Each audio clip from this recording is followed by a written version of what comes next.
Advent Week 4, Turning Points. Two roads diverged in a yellow wood. How often have you stood at a junction and wondered which way to go? Doesn't happen often in real life now, because even before you reach the decision point, a disembodied voice will announce, "In 100 metres, turn left." Sat-nav may make life a lot easier, but how much of the excitement has gone from travel now? The poet Robert Frost had no such instruction when he came to the divergence of the way in the yellow wood. He had to stand and contemplate both, peering into the distance until the ways bent again and were lost from view. He acknowledged the attractions of both, the unlikelihood of meeting anyone on either since there was no sign of recent passers-by. He had to weigh up whether to go the route that looked better used or the less travelled path. If only he could travel both. I wonder whether you have ever been faced with such a dilemma on your journey through life. A time when your life seemed poised on the brink of something new, something unknown, possibly scary, maybe exciting, but certainly different. Which way should you go? What makes one way look more attractive than another?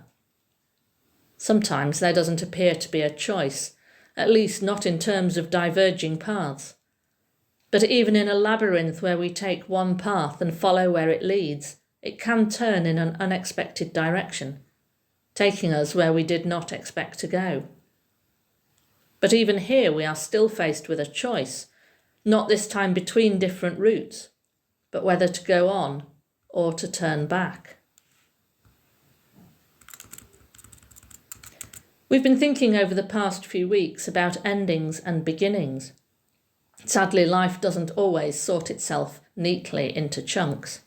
We don't move in straight lines from one point to another, like a golf ball driven off from a tee, arcing gracefully before landing on the green, or in the hole. Sometimes we bounce around like a pinball in a machine, bumping to and fro off barriers as it gradually drops towards the bottom to reveal a win or a loss.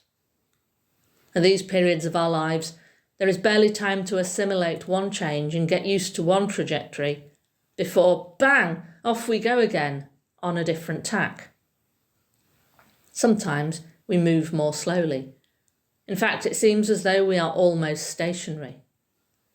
Will our lives ever change, we ask ourselves?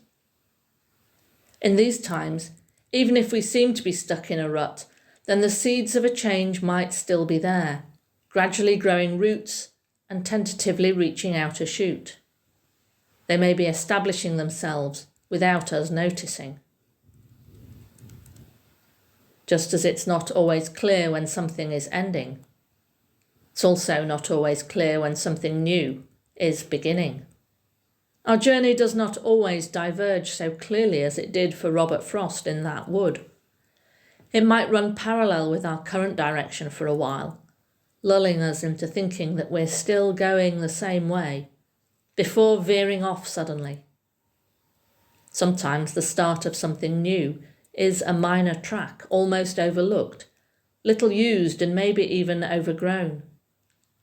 Sometimes it seems as small and insignificant as an article glimpsed in a newspaper or magazine, an invitation to meet new people over a meal, as small and insignificant as the birth of a baby in a stable once seemed. Who knows how these seeds of change will sprout, grow, and bear fruit? I wonder what the turning points in your own life have been, and whether you noticed them at the time. Can you look back and see now the places you decided to go forwards, not back, where you took the first tentative steps down a path that's now become second nature? Maybe as you look back, you see that your turnings were all part of the same path and were merely a way of making a steeper route easier to climb. Or are you currently at a crossroads, peering down each way, trying to spot its opportunities and its dangers, wondering where each will lead you? Advent is a strange time, the end of the secular calendar year but the start of the Christian year. The turning of the year is drawn out, ending and beginning merging as the days of one draw to a close, growing ever shorter, and the days of the other get increasingly more intense as Christmas approaches. As the season goes on, our Advent journey through history begins to speed up.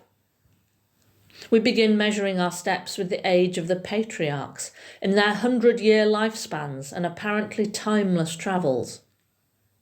We move into the age of prophets, identifiable decades of history recorded in the annals of ancient civilizations. And then the ministry of John the Baptist, with the increasing urgency of his cry, culminating in the waiting months of Mary, caught between Annunciation and Nativity, and finally measuring her journey in the clip-clop of donkey hooves, hurrying to Bethlehem in time for census and birth. As the turning point of history approaches, the moment of the baby's birth when heaven and earth collide in the incarnation, time seems to speed up. Are we ready?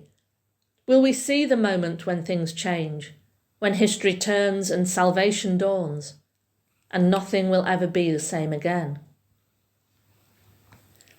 Our scriptures are filled with people who have encountered turning points on their journey through life. Moses was leading Jethro's flock into the wilderness when he saw something that made him turn aside to encounter God in the burning bush. Saul didn't exactly turn aside from the actual road to Damascus, but he finished his journey transformed, having turned aside from his original purpose. For some people, their physical journey mirrors their spiritual one, such as Ruth, who chose to travel with Naomi to Bethlehem, not only leaving her home of Moab, but also adopting her mother-in-law's culture and God as she did so. Jonah tried, and ultimately failed, to ignore the turning point that came in his life as God called him to Nineveh. The prodigal son had to reach a metaphorical brick wall before he realised he must turn back and seek a new path. Which of these stories speaks to you of your journey and turning points? Where was God for them? And where is God for you? Advent demands that we stay alert and watch for change and new beginnings. But to recognise a new beginning, we must first be aware of the path we are currently walking.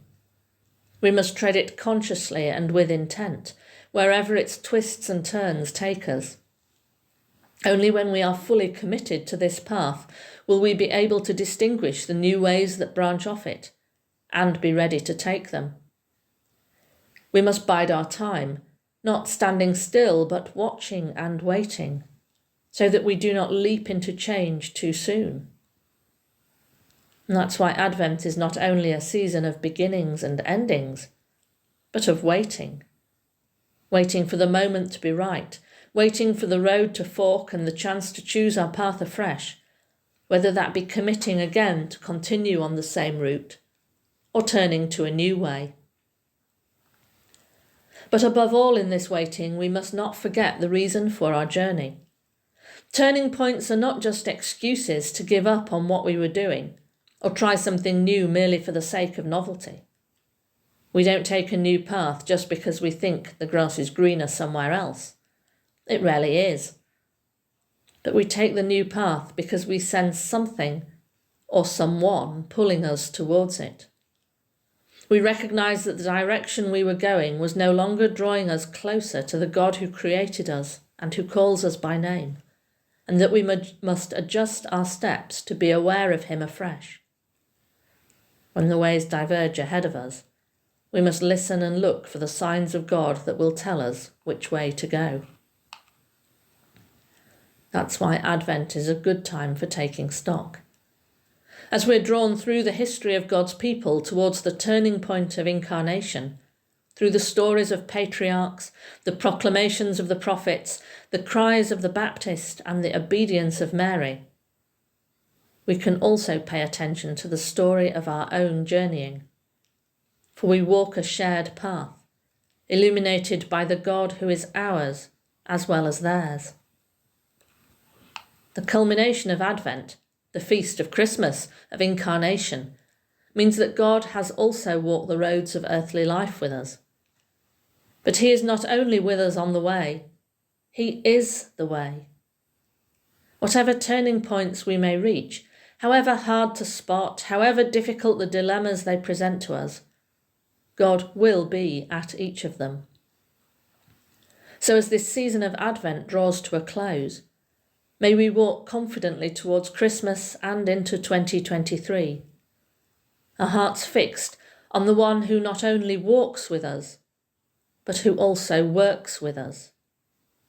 And as we choose our paths, may we be confident that he will not only be with us on the way, but he will also greet us at the end, whichever turnings we have chosen to get there. Amen.